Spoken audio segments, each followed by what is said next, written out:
আসসালামু আলাইকুম ওয়া রাহমাতুল্লাহি ওয়া বারাকাতুহু। বিসমিল্লাহি ওয়াল হামদুলিল্লাহি ওয়াস সালাতু ওয়াস সালামু আলা রাসূলিল্লাহ ওয়া আলা আলিহি ওয়া আসহাবিহি ওয়া মান ওয়ালা ওয়া বা'দ। ফাকাদ ক্বালা আল্লাহু তাআলা ফিত তানসিলিল আজিজ ওয়া ফুরকানিহিল কাদীম। আউযু বিল্লাহি মিনাশ শাইতানির রাজীম। বিসমিল্লাহির রাহমানির রাহিম। ওয়াসারি'উ ইলা মাগফিরাতিম মির রাব্বিকুম ওয়া জান্নাতিন 'আরদুহাস সামাওয়াতু ওয়াল আরদু 'ইদ্দাত লিল মুত্তাকিন। সাদাকাল্লাহুল আযীম। সুপ্রিয় দর্শক শ্রোতা, কাছে দূরে বিশ্ব জুড়ে যে যেখান থেকে আমাদেরকে দেখছেন, আপনাদের সকলকে আন্তরিক প্রীতি, শুভেচ্ছা ও স্বাগত জানিয়ে শুরু করছে আপনাদের প্রিয় চ্যানেল বাংলা ভিশনের সাপ্তাহিক আয়োজন, আপনাদের প্রিয় অনুষ্ঠান প্রাত্যহিক জীবনে ইসলাম জিজ্ঞাসা ও জবাব। আর বরাবরের মতো আপনাদের সাথে রয়েছে আমি নাজির মাহমুদ। দর্শক, আপনিও চাইলে আমাদের অনুষ্ঠানে সরাসরি অংশগ্রহণ করতে পারবেন। সেজন্য আমাদের স্কুলে যে নাম্বারগুলো আছে সেখানে আপনাকে ফোন করতে হবে। আপনারা অবগত আছেন যে প্রতি বৃহস্পতিবার ঠিক এই সময় আমরা আপনাদের সামনে উপস্থিত হই, সমসাময়িক গুরুত্বপূর্ণ এবং জীবন ঘনিষ্ঠ কোনো বিষয় নিয়ে আলোচনা করি আর আপনাদের প্রশ্নের জবাব দিয়ে থাকি। আজও আমরা তেমন একটি গুরুত্বপূর্ণ বিষয় নিয়ে আলোচনা করব, আর তা হলো হিজরি নববর্ষ, আমাদের করণীয় বর্জনীয়। আমরা জানি আজকে জিলহজ মাসের 29 তারিখ। আজকে যদি চাঁদ দেখা দেয় তাহলে কালকে হিজরি নববর্ষ, আর যদি আজকে চাঁদ দেখা না যায় তাহলে শনিবারে হবে হিজরি নববর্ষ। তো হিজরি নববর্ষ, এটা হিজরি সম্পর্কে আমাদের কিছু জানা দরকার এবং আমাদের করণীয় বর্জনীয়। বিগত একটা বছর আমাদের থেকে চলে গেল, আমাদের কি আসলে সেখানে অর্জন ছিল, কতটুকু অর্জন ছিল সেটা হিসাব মিলানো দরকার। আমরা দেখেছি অন্যান্য নববর্ষে যখন আসে তখন মানুষ আনন্দে উদ্বেলিত হয়ে যায়, পাগলের মতো ছুটাছুটি করে, বলগাহীন ঘোড়ার মতো তাদের আচরণ। আসলে কি এটা হওয়া উচিত? আমার জীবন থেকে একটা বছর চলে গেল, আমার তো কান্নাকাটি করা দরকার। এবং এই এক বছরে আমি কি অর্জন করতে পারলাম, রব্বুল আলামিনের কতটুকু সন্তুষ্টি অর্জন করতে পারলাম, কতটুকু তার নৈকট্য লাভ করতে পারলাম, তার হিসাব মেলানো দরকার। সুতরাং আসুন আমরা এই বিষয় নিয়ে আলোচনা করব ইনশাআল্লাহ। আমাদের সাথে আজকের বিষয় আলোচনার জন্য এবং আপনাদের প্রশ্নের জবাব দেওয়ার জন্য দেশের বরেণ্য দুজন ইসলামী চিন্তাবিদ আমন্ত্রিত হয়ে উপস্থিত হয়েছেন। চলুন তাদের সাথে পরিচিত হই। আমাদের সাথে আমার ডানে রয়েছেন বিশিষ্ট ইসলামী চিন্তাবিদ, শিক্ষাবিদ এবং মিডিয়া ব্যক্তিত্ব, আপনাদের সকলের পরিচিত ব্যক্তিত্ব হযরত মাওলানা মুফতি মুহিবুল্লাহিল বাকি নদভী, সিনিয়র ইমাম, বাইতুল মুকাররম জাতীয় মসজিদ। আসসালামু আলাইকুম ওয়া রাহমাতুল্লাহি ওয়া বারাকাতুহু। ওয়ালাইকুম আসসালাম ওয়া রাহমাতুল্লাহি ওয়া বারাকাতুহু। আমাদের সাথে আরও রয়েছেন বিশিষ্ট ইসলামী চিন্তাবিদ, শিক্ষাবিদ, নন্দিত মুফাসসিরে কোরআন হযরত মাওলানা মুফতি হামিদুল ইসলাম, খতিব, তেজগাঁও রেলওয়ে কমপ্লেক্স জামে মসজিদ। আসসালামু আলাইকুম ওয়া রাহমাতুল্লাহি ওয়া বারাকাতুহু। ওয়ালাইকুম আসসালাম ওয়া রাহমাতুল্লাহি ওয়া বারাকাতুহু। আহলান সাহলান, আপনাদেরকে সুস্বাগত জানাচ্ছি। আমি প্রথমে মুহিবুল্লাহিল বাকি আপনার কাছে আসছি। হিজরি নববর্ষ শুরু হতে যাচ্ছে, আমাদের জীবন থেকে একটা বছর চলে গেল। আসলে মুসলমানের জীবন কিন্তু প্রতিদিন নতুন করে শুরু হয়। আমাদের যখন ঘুম ভাঙে, অনেক মানুষ ঘুমোতে যায় আর ঘুম থেকে উঠতে পারে না। কত যুবককে এরকম দেখা গেছে যে তারা ঘুমিয়েছে, সকালবেলা আর ঘুম থেকে উঠতে পারেনি, দরজা ভেঙে তারপরে তাকে বের করতে হয়েছে।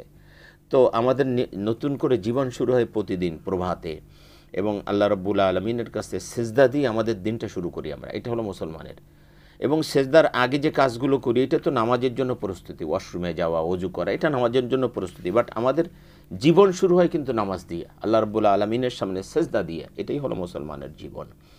তো প্রতিদিন যেভাবে আমাদের চলে যায়, এভাবে একটা বছর আমাদের থেকে চলে গেল এবং সামনে নতুন দিন আসছে। আমাদের কি করণীয়, কি বর্জনীয়, এবং এই হিজরি সনের ইতিহাস যদি আপনি একটু বলতেন। আলহামদুলিল্লাহি রাব্বিল আলামিন ওয়াসসালাতু ওয়াসসালামু আলা আশরাফিল আমবিয়াই ওয়াল মুরসালিন, আম্মা বা'দ। ফাআউযু বিল্লাহি মিনাশ শাইতানির রাজীম। বিসমিল্লাহির রহমানির রহিম।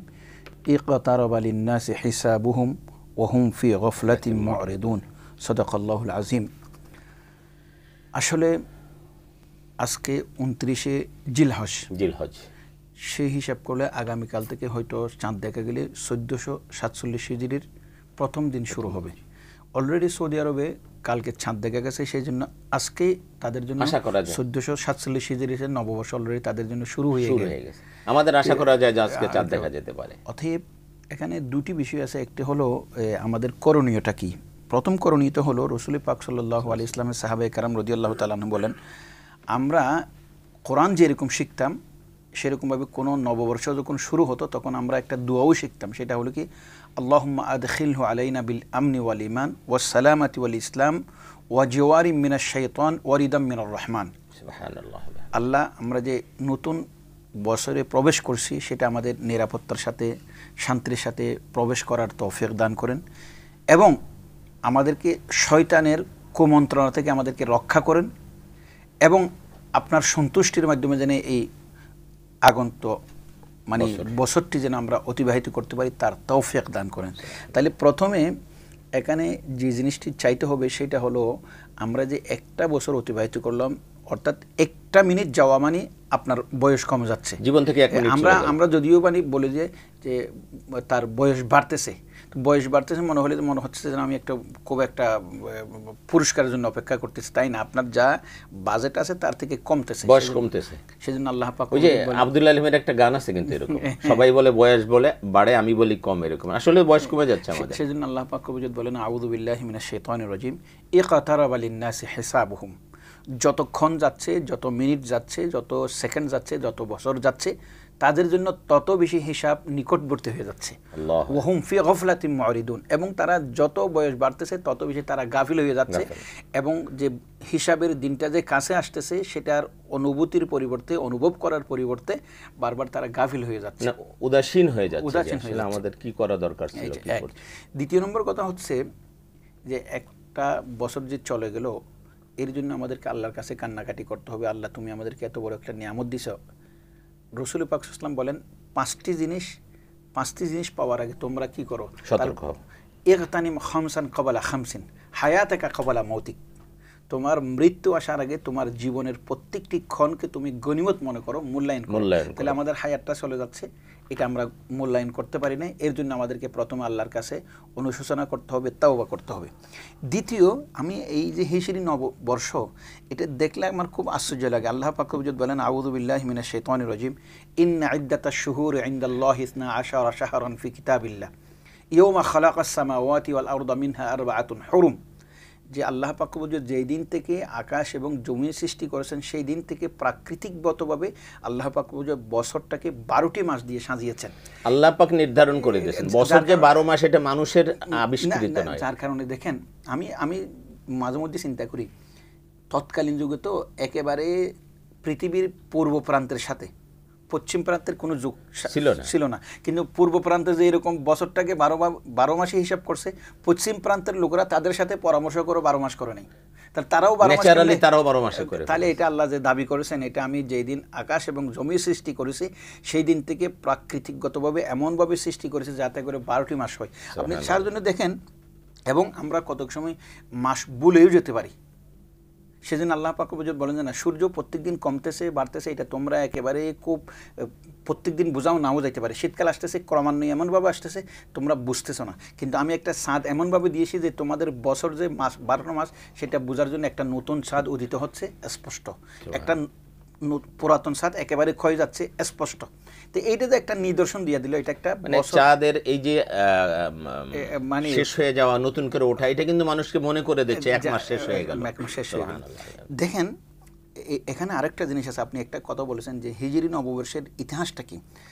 হযরত আবু মুসা আশআরী রাদিয়াল্লাহু তাআলা আনহু হযরত ওমর রাদিয়াল্লাহু তাআলা আনহু খেলাফতের যুগে একটা চিঠি লিখলেন, বলে যে দেখেন আমাদের কাছে যখন চিঠি আসে তখন জামাদিউল আউয়াল, জামাদিউল সানি, মুহররম, সফর লিখা থাকে, এবং 2-3 বছর পরে এটা কোন বছরের মুহররম কোন বছরের জামাদিউল আউয়াল এটা বোঝা যায় না। এখন আমরা একটা হলো হযরত ঈসা আলাইহিস সালামের যুগ থেকে নিয়ে যেটা ঈসাই সন খ্রিস্টাব্দে বলা হয়, এটা আমি হিসাব করতেছি। আমরা আমাদের ইসলামের সাথে সামঞ্জস্যশীল একটা কি করা উচিত, নববর্ষ মানে একটা বছর গণনা করা উচিত। তখন হযরত ওমর রাদিয়াল্লাহু তাআলা আনহু দেখলেন, তখন হযরত ওমর রাদিয়াল্লাহু তাআলা আনহু যখন এইটা পরামর্শ করার জন্য বসছেন, তখন হিজরতের 16টা বছর শেষ হয়ে গেছে। 17তম বছরে জামাদিউল উলার 10 তারিখ হযরত আলী রাদিয়াল্লাহু তাআলা আনহু, হযরত তালহা রাদিয়াল্লাহু তাআলা আনহু, হযরত সাদ ইবনে আবি ওয়াক্কাস রাদিয়াল্লাহু তাআলা আনহু তাদেরকে ডাকছেন। হযরত সাদ ইবনে আবি ওয়াক্কাস রাদিয়াল্লাহু তাআলা আনহু বললেন যে দেখেন, রাসূল পাক সাল্লাল্লাহু আলাইহি ওয়াসাল্লাম দুনিয়া থেকে বিদায় নেওয়া অর্থাৎ ইন্তেকাল, এটা একটা মর্মান্তিক ঘটনা, আমরা তখন থেকে একটা হিসাব শুরু করি। হযরত তালহা রাদিয়াল্লাহু তাআলা আনহু বললেন আমাদের মুসলমানদের জন্য সবচাইতে বড় গুরুত্বপূর্ণ বিষয় হলো নবুয়তের বিষয়টা, আমরা নবুয়ত যখন পাইছে তখন থেকে হিসাব করি।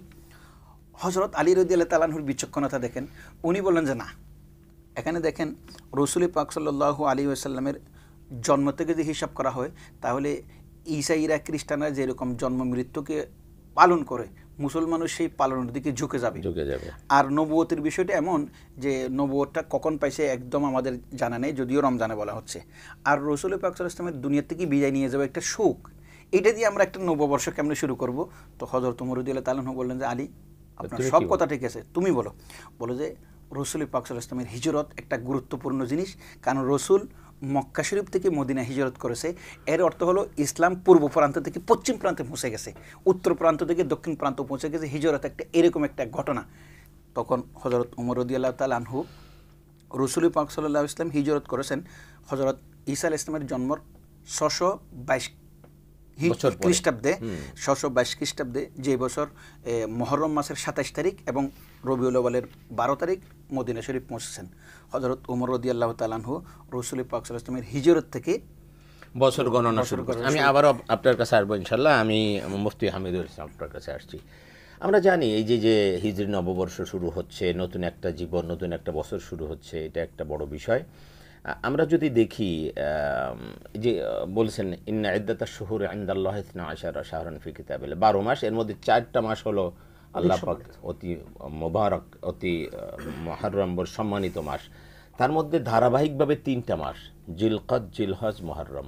আমরা কিন্তু জিলহজ মাস পার করতেছি, আবার মুহররম। তাহলে এই যে ধারাবাহিক 3টা মাস, আপনি এই যে হজের মাস শেষ হয়ে গেল, হজ করে আসলাম, আমরা অনেকেই হজ করে এসেছে, হজ শেষ হলো, নতুন বছর শুরু হচ্ছে, আমাদের আসলে কি করণীয়, কি বর্জনীয়, আপনি কি বলবেন এই বিষয়ে? আলহামদুলিল্লাহ, অত্যন্ত চমৎকার একটি সময় আমরা অবস্থান করছি। বছরের একেবারে শেষ প্রান্তে এসে পৌঁছেছি এবং খুবই সুন্দরভাবে আলোকপাত শুরু করেছিলেন আমাদের নদভী সাহেব। জি, আমরা আল্লাহ রাব্বুল আলামিনের পক্ষ থেকে পৃথিবীতে আগমন করেছি। আসার পিছনে না আমাদের কোনো দরখাস্ত ছিল, না যাওয়ার ব্যাপারে আমাদের কোনো দরখাস্ত থাকবে। তা আমাদের শৈশবকে পার করে, কৈশোর পার করে, যৌবনের শেষ প্রান্তে এসে এখন বার্ধক্যে উপনীত হয়েছি। এইভাবেই আস্তে আস্তে আস্তে করে আমাদের থেকে দিনগুলো অতিবাহিত হচ্ছে। রাইট। এবং দেখতে দেখতে দেখা গেল যে 1446 হিজরির একেবারেই শেষ মাসের শেষ দিনে এসে আমরা উপনীত হয়েছি। রাইট। ইতিমধ্যে আপনারা সোশ্যাল মিডিয়াতে দেখেছেন যে সৌদি আরবে তারা নববর্ষ অলরেডি শুরু করে দিয়েছেন আজ থেকে। হ্যাঁ, এবং তার ধারাবাহিকতায় গতকালকে পবিত্র কাবার গিলাফ নতুন করে জড়িয়ে দেওয়া হয়েছে, চেঞ্জ করা হয়েছে, পরিবর্তন করা হয়েছে। আমাদের জীবন থেকে এভাবে দিনগুলো অতিবাহিত হওয়া, বছরগুলো অতিবাহিত হওয়া, এটা আমাদেরকে কেন ভাবায় না? আমরা কেন চিন্তা ভাবনা করি না যে আমাদের জীবন থেকে একটি দিন অতিবাহিত হয়ে গেল, একটি বছর অতিবাহিত হয়ে গেল, অথচ আমার কোনো খবরই নেই। ইতিমধ্যেই কোরআনুল কারীমের 17 নম্বর পারার প্রথম আয়াতে কারিমা তিনি তেলাওয়াত করেছেন, এবং এখানেও আল্লাহ রাব্বুল আলামিন পরিষ্কার বলে দিয়েছেন যে আমরা কতটুকুন গাফলতের মধ্যে আছি, যে আমাদের জীবন থেকে সময়গুলো অতিবাহিত হচ্ছে, অথচ আমি আমার বাস্তব জীবনে হিসাব করছি না। আগামীকাল কি হবে সে সম্পর্কে আমার কোনো ধারণাই নেই। এই জন্য নবীজি হাদিসের মধ্যে ইরশাদ করেছেন, ওয়াজিনু ক্বাবলা আন তুজানু হাসিবু ক্বাবলা আন তুহাসাবু, যে তুমি ওজন করার আগে, তোমার নেকি বদিকে ওজন করার আগে তুমি তোমার লাইফে কি কি কর্ম তুমি করলা, তুমি তোমার জীবনে ভালো কাজগুলো কি কি করলা, এগুলো একটু হিসাব মিলিয়ে দেখো, ওজন করে দেখো। এবং তুমি তোমার জীবনটাকে যে পার করছো, এই যে একের পর এক সকাল হচ্ছে, রাত হচ্ছে, দিন গিয়ে রাত আসতেছে, রাত গিয়ে দিন আসতেছে, মাস গিয়ে বছর পার হচ্ছে, এই যে আমাদের জীবন থেকে সময়গুলো অতিবাহিত হচ্ছে, আমাদের হিসাব করা দরকার যে আমি যে পরপারে যাব, আমার যে দীর্ঘ একটি লাইফ রয়েছে, এই দীর্ঘ সময়ের জন্যে আমি কতটুকুন শক্তি আমি অর্জন করলাম, কতটুকুন আমি আমার পাথিও আমি অর্জন করলাম। কোরআনুল কারীমের মধ্যে আল্লাহ রাব্বুল আলামিন এক জায়গায় ইরশাদ করেছেন, ওয়াল তানজুর, তুমি খেয়াল করো, নাফসুম মা কদ্দামাত লিগাদ, পরবর্তী হায়াতের জন্য তুমি কি প্রেরণ করলে, পরবর্তী জীবন, আখিরাতের জীবন। কারণ হলো যে আজকে আপনি আপনার উপস্থাপনা শুরু দিয়ে বলেছিলেন যে একজন যুবক আমাদের সামনে রাত্রিবেলায় যখন সে ঘুমাইতে যায়, পরবর্তী সকালবেলা দরজা ভেঙে তাকে বের হয়ে আসতে হয়। এই যে আজকে আমরা যে সময় লাইভ প্রচার করছি, কিছু সময় পরেই তো রাত্রি ঘনিয়ে আসতেছে। আমি যে এরকম ঘুমাইতে যাব, পরবর্তী সকালবেলায় আমি জাগ্রত হতে পারবো কিনা, এর কোনো গ্যারান্টি নেই, এর কোনো গ্যারান্টি নেই। আমি এখানে আসছি, একটা ফোন নিয়ে আসছি। জি দর্শক, আসসালামু আলাইকুম। ওয়ালাইকুম, আমি দিনাজপুর থেকে বলছিলাম। হ্যালো, আসসালামু আলাইকুম। জানার আছে। হ্যালো, না শুনতে পাচ্ছি না। হ্যালো, লাইনটি হ্যাঁ শুনতে পাচ্ছি, বলেন কে বলছেন? আমি দিনাজপুর থেকে অপু বলছিলাম। জি, দুটো অপু, বিষয় জানার আছে। প্রথমত আমি জানতে চাই যে শিয়া সুন্নি যে বিভিন্ন বিভেদ দেখা যায়, শিয়া ও সুন্নি, তো এই বিভেদগুলোর জায়গায় আসলে যখন কোনো বিপর্যয় আসে তখন আসলে একজন মুসলিম হিসাবে আমাদের দায়িত্ব কি থাকবে? আরেকটা বিষয় হচ্ছে যদি এশার নামাজ কাজা হয় তো সেই ক্ষেত্রে কি শুধু ওই নামাজটাই কাজা পড়তে হবে না বেতেরও কাজা পড়তে হয়? এই দুটো বিষয় একটু জানার আছে। হ্যাঁ হ্যাঁ, আপু আমাদের সাথে লাইনে থাকেন, ইনশাল্লাহ আমরা জবাব দেব। হ্যাঁ, যে আলোচনা আপনি ছিলেন যে প্রতিদিন আমাদের নতুন করে জীবন শুরু হচ্ছে, প্রত্যেক দিন আমাদের নতুন নতুন আমরা জীবন ফিরে পাচ্ছি। এই জন্য আল্লাহ রাব্বুল আলামিনের সেই নির্দেশিত পথ, অর্থাৎ যে হাদিসটুকু তিনি বয়ান করলেন যে হায়াতিকে কাবলা মাউতিক ইগতানিম খামসান কাবলা খামস, শাবাবিকে কাবলা হারমিকা ওয়া সিহহাতিকে কাবলা সুকমিকা, যে দীর্ঘ একটি হায়াত, যে 5 জিনিস আসার আগেই আমার 5 জিনিসের মূল্যায়ন করা উচিত। কিন্তু বাস্তবতা হলো এই, আমরা দেখে থাকি এরকম যে প্রত্যেক নতুন জীবনকে সামনে রেখে আমরা কিন্তু অনেক বড় ধরনের আমরা প্রস্তুতি গ্রহণ করে থাকি। একজন মেহমান আসবে, নতুন একটা দিন আসবে, নতুন একটা সময় আসবে, নতুন একটা ক্ষণ আসবে, আমরা চেষ্টা করি সেটাকে উদযাপন করার জন্য, বিভিন্নভাবে সেটাকে স্মরণীয় করে রাখার জন্য। এবং আপনি দেখবেন যে আধুনিকতার ছোঁয়ায় আমরা এমন পর্যায়ে পৌঁছে গিয়েছি যে বাংলা নববর্ষকে বরণ করার জন্যে কি পরিমাণ হুলস্থুল আমাদের দেশে হয়ে থাকে। সে সকালবেলায় পান্তা ভাত খাবে, হ্যাঁ, বটমলে একটু বসবে, একটু মিছিল করবে, রাস্তায় নামবে, আর এটাকে সে মনে করতেছে সে অনেক কিছু করে ফেলেছে। আসলে এতে তো তার জীবনের কোনো কিছুই হলো না। সে খেয়ালই করলো না যে তার জীবন থেকে একটি বছর অতিবাহিত হয়ে গিয়েছে। সেই একটি বছর অনেক কিছু করতে পারত।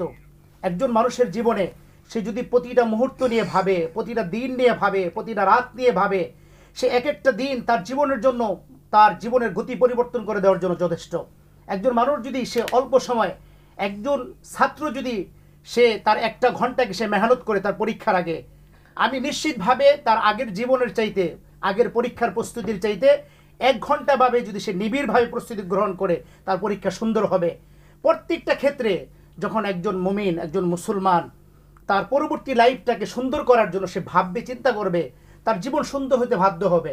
কিন্তু আফসোসের বিষয় হলো এই, আধুনিকতার ছোঁয়াচে, আধুনিকতার দোহাই দিয়ে আমরা ইংরেজি নববর্ষ পালন করে থাকি, বাংলা নববর্ষ পালন করে থাকি। কিন্তু আপনি খেয়াল করবেন যে আমাদের যে একটি বছর, যা মুসলমানের জীবনের পরদে পরদে, যার ইতিহাস আমাদের সাথে ইবাদত বন্দেগী সবকিছুর সাথে আরবি মাস জড়িত, হিজরি সনের সাথে জড়িত। আপনি রমজানের রোজা বলেন, নামাজের ওয়াক্ত বলেন, হজের মতো পবিত্র একটি বিধান বলেন, আইয়ামে তাশরিকের দিন বলেন, এই সবগুলো কিন্তু এই হিজরি বৎসর এবং হিজরি মাসের সাথে, চাঁদের সাথে সম্পৃক্ত।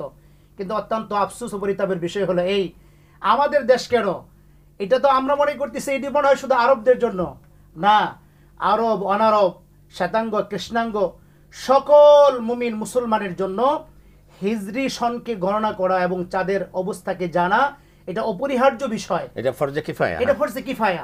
যে মোহতারাম, আপনি একটা আলোচনা বলছিলেন যে আল্লাহ রাসূল সাল্লাল্লাহু আলাইহি ওয়াসাল্লাম শিখিয়ে দিয়েছেন যখন নতুন বছর আগমন করে তখন যেন আমরা আল্লাহর কাছে দোয়া করি যে আল্লাহ শয়তানের ওয়াসওয়াসা থেকে আপনি আমাদেরকে হেফাজত করুন। এখন আমরা অন্যান্য নববর্ষ যখন দেখি তখন মনে হয় যে শয়তান এদের উপরে এমনভাবে চেপে বসেছে। আপনি যদি 31st নাইটটা দেখেন, আস্তাগফিরুল্লাহ আল আযীম, এমন সব কাজ সেখানে হয় যেটা মানুষের করা উচিত নয়। আপনি এই ব্যাপারে কি বলবেন যে আসলে আমাদের কি করা দরকার ছিল? এটার ব্যাপারে প্রথম কথা হচ্ছে, ইসলামের মধ্যে কোনো দিবস পালন নাই এতটা। যেমন দেখেন আমাদের এখানে দিবস আসতে আসতে শুধু বাংলা নববর্ষ, ইংরেজি নববর্ষ, এতটুকুর মধ্যে কি কান্ত হয়েছে। আমাদের আবার বিবাহ দিবস, আবার জন্ম দিবস, তারপরে আমাদের এখানে আবার মানে এইরকম দিবস, বিবাহ বার্ষিকী আছে, এরকম আর মা দিবস, বাবা দিবস, দিবস নাই। ইসলাম হলো আনুষ্ঠানিকতা সম্পন্ন নয়, ইসলাম হলো বাস্তব ধর্ম। আপনাকে যেমন মনে করেন, আপনি এই আমাদের এখানে বহু কেউ প্রশ্ন করে বলে যে হুজুর আপনারা যে কোরবানি দেন, এই কোরবানির টাকাগুলো আপনারা গরিবদেরকে দিয়ে দিতে পারেন না? তা আমি বললাম যে আমরা যে কোরবানি দিই আল্লাহকে পাওয়ার জন্য, সেটার উপর আপনার সব মাথা খারাপ হয়ে গেছে। আপনি যে বিবাহ অনুষ্ঠান করে করে ওলিমার মধ্যে অর্ধেক খায় অর্ধেক ফেলে দেয়, এইগুলি না করে এইগুলি একটু দান করতে পারেন না? আরেকজন আমার বলো যে হুজুর মসজিদ করতে করতে একেবারে এত জায়গা নষ্ট হয়ে গেছে, তাহলে স্টেডিয়াম করতে করতে এত জায়গা নষ্ট হয়ে গেছে, তোমার মাথা খারাপ হয় না? অর্থাৎ বিষয়টা হলো কি জানেন, ইসলাম যে একটা বাস্তব ধর্ম এবং এর প্রত্যেকটি কাজের মধ্যে একটা কি আছে, এর উদ্দেশ্য এবং এরপর একটা ভালো ফলাফল আছে, এইগুলি না বুঝেই ইসলাম কেন এই দিবস পালন করে নাই। আমি আজকে দেখলাম যে ইসলাম যদি দিবস পালনকে যদি অনুমোদন করতো হইতে হইতে কি পর্যন্ত হইতো, এখন শিয়ারা গদি রকমের দিবসও একটা পালন করতেছে। কেন পালন করতেছে? ওই দিবস এখন আমরা যেহেতু ইসলাম দিবসেই পালন করো না, সেজন্য ভাই তোমার এটাও শরীয়ত কভার করে না। এক নম্বর কথা হচ্ছে আমাদের দিবস পালন নয়, বরং আমাদের জীবন থেকে যে বছর চলে গেছে তার হিসাব নেওয়া। আমাদের মহতরম একটা হাদিস শরীফ বলেছেন, হাসিবু ক্বাবলা আন তুহাসাবু, তুমি নিজের হিসাব নিজে নাও। যেমন আমি আপনাকে বলি, আল্লাহ তোমার হিসাব নেওয়ার আগে আমি আপনাকে বলি, এখন যদি আমি এই 1 মিনিট আগে আপনাকে একটা পরোয়ানা দেওয়া হলো যে আপনার রাতের 12টার সময় আপনার কি হবে, মৃত্যু হবে না ফাঁসি দেওয়া হবে। আচ্ছা, এই মুহূর্ত থেকে নিয়ে এই মানে মৃত্যুর আগ মুহূর্ত পর্যন্ত আপনাকে কোরমা, ফলো, বিরিয়ানি যতটুকু খুশি খাসির আপনার কি মজা লাগবে? এবং আপনি আল্লাহর দিকে মুতওয়াজ্জিহ হবেন না? তাহলে এখন বলেন, একটা মুমিন সবসময় তো তার কখন মৃত্যু হচ্ছে এটা নিয়ে ভয়ের মধ্যে থাকবে, মৃত্যুর জন্য সবসময় প্রহর গণা উচিত। তাহলে এই যদি প্রত্যেকটা প্রহর যদি আমরা গণি, তাহলে আমাদের দিবস পালন করার সময় কোথাও আমরা সবাই তওবা, ইস্তেগফার এবং যে কোনো কাজ করার সময় নিজের মধ্যে এই কাজটা আল্লাহ সমর্থন করতেছে কিনা, রসুলের সন্তুষ্টি আছে কিনা, এখানে আল্লাহ সন্তুষ্ট হয়ে যাচ্ছে কিনা। একটা মুমিন যখন প্রত্যেকটা মুহূর্ত এইভাবে অতিবাহিত করবে, তাহলে দেখবেন সেই রাষ্ট্রটাই শান্তির রাষ্ট্র হবে। আমরা বর্তমানে মুসলমান আছি, মুসলমানের যে মূল থিম সেটা আমাদের মধ্যে না থাকার কারণে না মুসলমানরা ইসলামের যে একটা ফলাফল শান্তি আছে এটা ভোগ করতে পারতেছে, না অমুসলিমরা ইসলামের যে একটা সৌন্দর্য আছে সেটা দেখতে পারতেছে। শুধু আমরা আনুষ্ঠানিকতা নির্ভর হওয়ার কারণে। অতএব আমি বলবো, এই বছর যখন শুরু হচ্ছে আমাদের বিবেককে তাজা করতে হবে, আল্লাহর কাছে জবাবদেহিতার বিষয়টা আমাদেরকে প্রত্যেক মুহূর্তে স্মরণ করতে হবে। আমি যে বলেছিলাম, রাসূল পাক সাল্লাল্লাহু আলাইহি ওয়াসাল্লাম বলেছেন 5টি জিনিস তোমরা 5টি সময় আসার আগে তোমরা সেটাকে গনিমত মনে করো। আমি সেখানে দেখলাম যে 4টে জিনিসই হলো আপনার হায়াতের সাথে সম্পর্ক।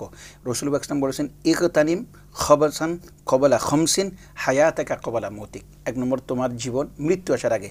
শাবাবা কবলা হারমিক, বৃদ্ধ বয়স আসার আগে তোমার যৌবনকে।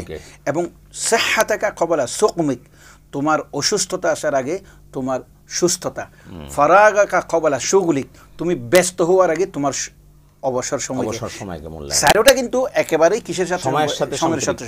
এরপর লাস্ট হলো বলে যে গেনা আকা কবলা ফাকরিক, তবে তোমার একেবারে তুমি মানে কবর দিকে আসার আগে তোমার যে অর্থ সম্পদ আছে এটাকে সম্পদশালী প্রাচুর্যতাতে এটাকেও তুমি গুরুত্ব দাও। কিন্তু 4টাই হলো কিসের সাথে সম্পর্ক? মানুষের হায়াতের সাথে সম্পর্ক, সময়ের সাথে সম্পর্ক।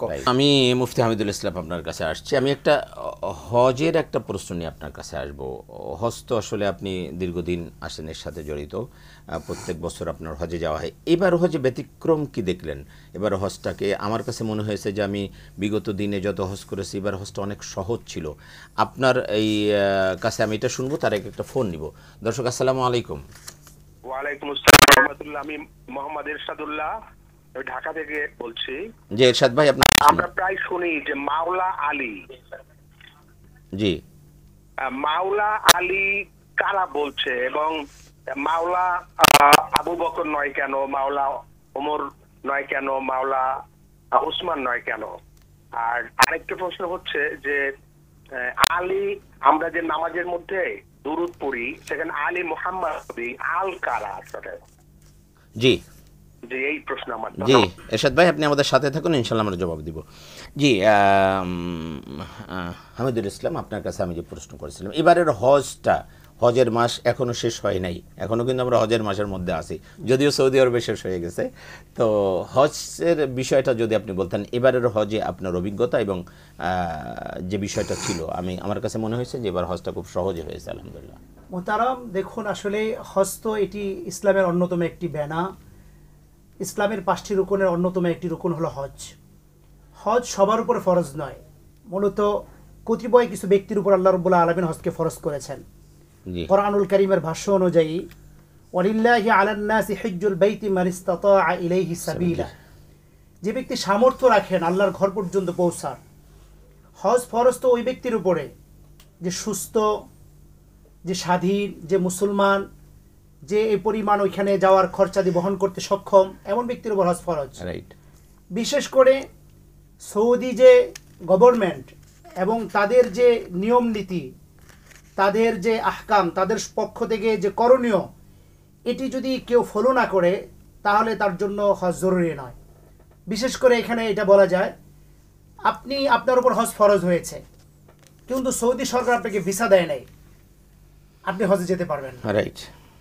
আপনি সৌদি সরকারের মিনা, মুজদালিফা, আরাফা যাওয়ার যে অনুমতিপত্র, যেটাকে তাসরি বলা হয়, এটা পান নাই, এটা আপনি পান নাই, আপনি হজে যেতে পারবেন না। আলহামদুলিল্লাহ এই বছর যেটা হয়েছে সেটা হলো যে প্রত্যেক বছরই সৌদি সরকার এরকম কানুন করেন এবং এটিকে বাস্তবায়ন করার জন্য চ্যালেঞ্জ গ্রহণ করে থাকেন, কিন্তু তারপরেও দেখা গিয়েছে যে বেলা তাসরি মানে অনুমতি ব্যতীত প্রায় 2 থেকে 4 লক্ষ লোক বিভিন্নভাবে বিভিন্ন দিক থেকে মিনাতে প্রবেশ করেছে, আরাফাতে প্রবেশ করেছে, হজের আহকামগুলো বাস্তবায়ন করার জন্য রাষ্ট্রের অনুমতি ব্যতীত চেষ্টা করেছে। এই কারণে একটা হজবরল অবস্থা সৃষ্টি হয়েছে। কারণ এখানে একটা তাঁবুর ধারণ ক্ষমতা হলো 4000, অনুমতি ছাড়া এখানে আরো প্রায় 500 লোক ঢুকে পড়েছে, সেখানে মানুষের কষ্ট হবে। তো দেখা গেছে আরাফাতেও ঠিক সেম একই কাহিনী।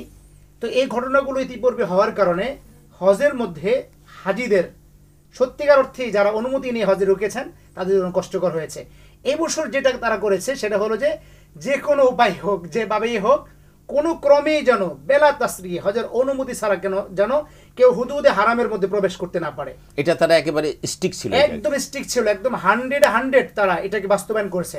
এবং এই ব্যাপারে আমরা দেখেছি, এবং আপনিও নিজে এই বছর হজে আমার সাথেই ছিলেন, আমিও আপনার সাথে ছিলাম, একই সাথে আমরা দেখেছি যে হজের মধ্যে যাকে তারা পেয়েছে যে অনুমতি ছাড়া মক্কায় অবস্থান করছে তাকে ধরে নিয়ে একদম জেলখানায় দিয়ে দিয়েছে। যার কারণে হজের গোটা ইন্তজাম, গোটা ম্যানেজমেন্ট আলহামদুলিল্লাহ এটি একদম কামা হাক্কাহ যথাযথভাবে প্রয়োগ করা গিয়েছে বিদায় হাজিদের অনেক জায়গায় কষ্ট কম হয়েছে। আরও একটি বিষয় আপনি খেয়াল করবেন, যেটা গত বছর হয়েছে, যে আমরা যখন মুজদালিফা থেকে জামারাতে গিয়েছি তখন তারা কোনো পানির ইন্তজাম রাখে নাই, পানির কোনো ব্যবস্থা ছিল না, গত বছর ছিল না। এবং জামারাত থেকে হাজিরা যখন পায়ে হেঁটে এই যে সীসা, বিন দাউদ বা আজিজিয়া যেদিকে আসবে হাজিরা, অথবা কেউ গাড়ি নেবে অথবা পায়ে হেঁটে মক্কায় বসবে, এখানেও কোনো পানির ব্যবস্থা ছিল না, যার কারণে হিট স্ট্রোকে অনেক লোক মারা গিয়েছে। এবার আলহামদুলিল্লাহ আপনি দেখেছেন কিছু দূর পরপরই পানির ইন্তজাম ছিল, পানির ব্যবস্থাপনা ছিল এবং তাদের বিভিন্ন নির্দেশনা ছিল। মানে গত বছর ওই জায়গা থেকে তারা শিক্ষা নিয়েছে, জানে এটা হ্যাঁ এটা করা যাবে না, এটা হাজিদের জন্য অপরিহার্য বিষয়। কারণ পানির সাথে হাজির এত দীর্ঘ পথ চলা এবং পায়ে হেঁটে এত দূর পর্যন্ত আসা। কারণ আপনারা জানেন যে আমাদের দেশ সহ পৃথিবী থেকে অনেক দেশের হাজিরা, বিশেষ করে আমাদের দেশের হাজিরা, মানে বিশেষ করে বার্ধক্য বয়সে তারা হজ করতে যায়, বয়োবৃদ্ধ অবস্থায় হজ করতে যায়, অসুস্থ অবস্থায় হজ করতে যায়। এই যে বয়োবৃদ্ধ অবস্থায় হজ করতে যাওয়াটা এবং এই সময়ে এতটুকু কষ্ট অতিক্রম করাটা, এটা তার জন্য কষ্টকর। ধন্যবাদ, আপনি একেবারে ভিতরের কিছু সংবাদ আমাদেরকে দিলেন আলহামদুলিল্লাহ। তারপরে আমি বলবো ওভারঅল অন্যান্য বছরের চেয়ে এবার অনেক সুন্দর হয়েছে। জি, আমি আসছি মহিবুল্লাহ বাকি নদভী আপনার কাছে। এরশাদুল্লাহ ভাই ঢাকা থেকে আমাদেরকে প্রশ্ন করছেন, মাওলা আলী কি আসলে বিষয়টা, এটা আমরা দেখি। এবং উনি বলছেন যে মাওলা আবু বকর, মাওলা ওমর বলা হয় না, মাওলা আলী কেন বলা হয়? আমি এখানে কথা বলি, দুইটা বিষয়। প্রথম কথা হচ্ছে মাওলার অর্থ কী, যে হযরত আলীকে যে মাওলা বলা হয়, মাওলার অর্থ কী। 2 নম্বর প্রশ্ন হলো, উনি করেছেন যে এই মাওলা শব্দটা আবু বকর ওমরের জন্য ব্যবহার করা হয় না কেন? 3 নম্বর উনি বলেছেন আল্লাহুম্মা সাল্লি আলা মুহাম্মদ ওয়া আলা আলি মুহাম্মদ, আল বলতে কি বোঝানো হয়? প্রথম কথা হচ্ছে মাওলা শব্দের বিভিন্ন অর্থ আছে। এখানে কিছু কিছু লোক এই মাওলার অর্থ খলিফা এবং অভিভাবক এটা নিয়ে ফেলছে, যার কারণে তারা রাসূল পাক সাল্লাল্লাহু আলাইহি ওয়াসাল্লামের একটা হাদিস আছে, মান কুনতু মাওলাহু ফা আলিয়ুন মাওলাহু, আমি যার অভিভাবক তারা বর্ণনা করেন আলীও তার অভিভাবক, অর্থাৎ আমার অবর্তমানে আলী হবে খলিফা। তারা মাওলার অর্থকে একেবারে সরাসরি অভিভাবক হিসেবে নিয়ে নিয়েছে, খলিফা হিসেবে, যার কারণে তারা বলে যে আলী রাদিয়াল্লাহু তাআলা আনহু হলো রাসূল পাক সাল্লাল্লাহু আলাইহি ওয়াসাল্লামের পরে একেবারে সরাসরি খলিফা হওয়ার। কিন্তু মাওলা শব্দটা তো কোরআন শরীফের মধ্যে ব্যবহার হয়েছে, আউযু বিল্লাহি মিনাশ শাইতানির রাজিম, ফাল্লাহু মাওলাহু হুয়া ফাল্লাহু হুয়া মাওলাহু ওয়া জিবরিল ওয়া সালিহুল মুমিনিন, ফাল্লাহু মাওলাহু হুয়া জিবরিল ওয়া সালিহুল মুমিনিন। আল্লাহ রাসূলের মাওলা এবং জিবরিল রাসূলের মাওলা, সালিহুল মুমিনিন নেক বান্দা যারা আছে, মুমিন যারা আছে, তারাও রসুলের মাওলা। তা আপনি বলেন মাওলা অর্থ কি রসুলের অভিভাবক? না না, তাহলে এখানে মাওলার অর্থ কি? বন্ধু। তাহলে বোঝা যাচ্ছে মাওলার অর্থ শুধু আপনি একটা অর্থ দেখেই একেবারে সরাসরি এটাকে খলিফা, অভিভাবক, এটা নিয়ে যে আপনি একেবারে অকাট্যভাবে বলে দিচ্ছেন খলিফা, এটা কি ঠিক আছে? হ্যাঁ, তাহলে এখানে বোঝা যাচ্ছে যেহেতু এই শব্দটা রাসূল পাক সাল্লাল্লাহু মান কুনতু মাওলাহু ফাআলিয়ুন মাওলাহু, মাওলা শব্দের বিভিন্ন অর্থ আছে। আমরা আহলুস সুন্নাত ওয়াল জামাত বলি যে যেই ব্যক্তি রসুলকে ভালোবাসবে সেই ব্যক্তি আলীকে ভালোবাসবে, কারণ অন্য একটা হাদিসে আছে মান হাব্বানি ফাহুইয়ুহিব্বু আলিয়ান, যে আমাকে ভালোবাসবে সে আলীকে ভালোবাসবে। তো অতএব এখানে মাওলার অর্থ হলো বন্ধু। আচ্ছা, এটা আমাদের দেশেও যেমন আমরা মাওলানা বলি, যারা মাদ্রাসায় লেখাপড়া করে তাদেরকে মাওলানা, আমাদের বন্ধু। এই মাওলা মানে আসলে অভিভাবক না, এই মাওলা মানে অন্য কিছু না, মাওলা মানে অভিভাবক। এখানে হলো আমাদের বন্ধু। এক। 2 নম্বর হলো মাওলা যদি রাসূল হযরত আলী আমাদের বন্ধু হয়, তা আবু বকর কি আমাদের দুশমন নাকি? উসমান কি দুশমন নাকি? তা মাওলা আবু বকর বলা হয় না কেন? মাওলা উসমান বলা হয় না কেন? মাওলা উমর বলা হয় না কেন? একটা প্রশ্ন না? জি জি, ভালো করে বলি। আমরা আবু বকর আর সিদ্দিক বলে থাকি কিনা? সিদ্দিক অর্থ কি? যিনি সত্যবাদী, সত্যায়নকারী। তাই হযরত উমর রাদিয়াল্লাহু তাআলা আনহু কি রাসূলকে সত্যায়ন করে নাই? অবশ্যই। তাহলে আমরা উমরকে সিদ্দিক বলি না কেন? আচ্ছা, উমর রাদিয়াল্লাহু তাআলা হলো আল উমর আল ফারুক। উমর ফারুক অর্থ আল ফারুকু বাইনাল হাক্কি ওয়াল বাতিল, যে ব্যক্তি হক এবং বাতিলের মধ্যে পার্থক্যকারী। তা আবু বকর কি আল ফারুক নয়? অবশ্যই। তা উসমান আল গনি, সব সাহাবী ফারুক। তাহলে বোঝা যাচ্ছে এখানে কিছু শব্দ রাসূল পাক সাল্লাল্লাহু আলাইহি ওয়াসাল্লাম এক একজনকে এক উপাধি দিয়ে বিশেষায়িত করেছে। এর অর্থ এই নয় যে এই গুণটা অন্য সাহাবীর মধ্যে পাওয়া যায় না, তা নয়।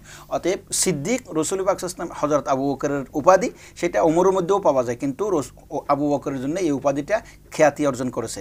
এরকম মাওলা এটাও আবু বকরের মধ্যেও পাওয়া যায়, ওমরের মধ্যেও পাওয়া যায়, তবে সেটা খ্যাতি অর্জন করেছে কার জন্য? হযরত আলী রাদিয়াল্লাহু তাআলা আনহুর জন্য। ওনার তৃতীয় প্রশ্ন ছিল আল্লাহুম্মা মাওলা আলী বলা যেতে পারে, সুতরাং এটা দর্শনীয় কিছু নয়। এটা তৃতীয় নম্বর প্রশ্ন হলো আল্লাহুম্মা সাল্লি আলা মুহাম্মদ ওয়া আলা আলি মুহাম্মদ। এই আল দ্বারা কি বোঝানো? যখন আল শব্দ আলে ফেরাউন, এখানে একটা ভুল হয়ে যাচ্ছে। আলে ইমরান, এই যে সূরা আলে ইমরান আছে, আলে ইমরান আর আহলে বাইতের মধ্যে বেশ কম আছে। হযরত আলী রাদিয়াল্লাহু তাআলা আহলে বাইত, আর আলে ইমরান বলতে এখানে সব সময় বুঝবেন যে যারা অনুসারী। আলে ফেরাউন, এখানে কোনো সব ফেরাউনের কিন্তু বংশধর ছিল না। ফেরাউন তো বাচ্চা তাচ্চাও ছিল না, ফেরাউনের বংশধর উঠতে হবে, ফেরাউনের অনুসারী। তাই ফেরাউনের অনুসারী। তো এখন সেই জন্য উলামায়ে কেরাম বলেছেন আল্লাহুম্মা সাল্লি আলা মুহাম্মদ ওয়া আলা আলি মুহাম্মদ। আলের অর্থ ব্যাপক, কতক সময় পরিবার পরিজনকেও বলা হয়, আহলেকেও বলা হয়, আর কতক সময় আলকেও বলা হয়। তো এইরকমও তো থাকতে পারে যারা রাসূল পাক ইসলামের আহাল হিসেবে পরিবারের অন্তর্ভুক্ত, আর অর্থ হলো যারা রসুলকে অনুসরণ করে থাকেন। অতএব এখানে দুইটা অর্থ হওয়ার সম্ভাবনা আছে, একটা হলো রাসূল পাক ইসলামের পরিবার পরিজন, আর ব্যাপক অর্থ হলো যারা রসুলকে অনুসরণ করেন। সমস্ত সময় আমরা তাদের জন্য দোয়া করতেছি। ধন্যবাদ আপনাকে। আমরা মুফতি হামিদুল ইসলাম সাহেবের কাছ থেকে আজকের বিষয়ের উপর একদম 30 সেকেন্ডে শুনবো। 30 সেকেন্ড আজকের বিষয়ের উপর আপনি কি বলতে চান? বিশেষ করে আমরা যে সামনে যে মুহররমের যে প্রথম দিনটা আসতেছে, তো এটি উদযাপন করার ব্যাপারে আমার পরামর্শ হলো আমরা এই দিনটিকে স্মরণীয় করে রাখবো। এই কারণে যেটি কোরআনের যেহেতু নির্দেশিত একটি সময় আসতেছে, এবং রাসূলুল্লাহ সাল্লাল্লাহু আলাইহি ওয়াসাল্লামের প্রিয় সাহাবী আবু বকর রাদিয়াল্লাহু তাআলা আনহু, তাকে নিয়ে তিনি হিজরত করেছেন। আমরা হিজরি সনকে আমরা এইভাবে স্মরণ করতে পারি যে রাসূলুল্লাহ সাল্লাল্লাহু আলাইহি ওয়াসাল্লাম হিজরত করেছেন তার প্রিয় বন্ধুকে নিয়ে। আমরা খোলাফায়ে রাশিদিনদের এই সুন্নতকে পালন করতে পারি, যেহেতু ওমর ফারুক রাদিয়াল্লাহু তাআলা আনহু এই দিনটিকে হিজরি সন হিসেবে ঘোষণা করেছেন।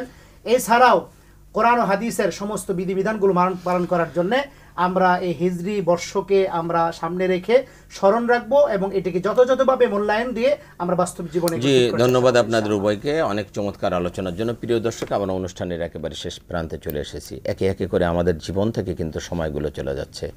আপনার বাজেট আছে, নির্ধারিত একটা সময় আছে যে আপনি এতদিন পৃথিবীতে বাঁচবেন, এত বছর, এত মাস, এত দিন, এত ঘন্টা, এত সেকেন্ডও নির্ধারিত আছে আপনি কতদিন দুনিয়াতে বাঁচবেন। সুতরাং প্রতিটি সেকেন্ড চলে যাচ্ছে, তো আপনার হায়াত থেকে এই সময়গুলো চলে যাচ্ছে।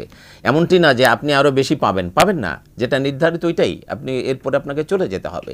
আল্লাহ রাব্বুল আলামিন বলছেন ইযা জা আজালুহুম ফালা ইস্তাখিরুনা সাআতাও ওয়া লা ইস্তাকদিমুন। তোমার একটা আজাল দেওয়া হয়েছে, সময়সীমা দেওয়া হয়েছে। ওই সময়সীমা যখন শেষ হয়ে যাবে তার এক পলক আগেও না, এক পলক পরেও না, ঠিক সেই সময় তোমাকে দুনিয়া থেকে চলে আসতে হবে। সুতরাং আমাদের এই যে একটা বছর চলে গেল, আমাদের ইস্তেগফার বেশি বেশি করা দরকার। আসুন আমরা বেশি বেশি ইস্তেগফার করি।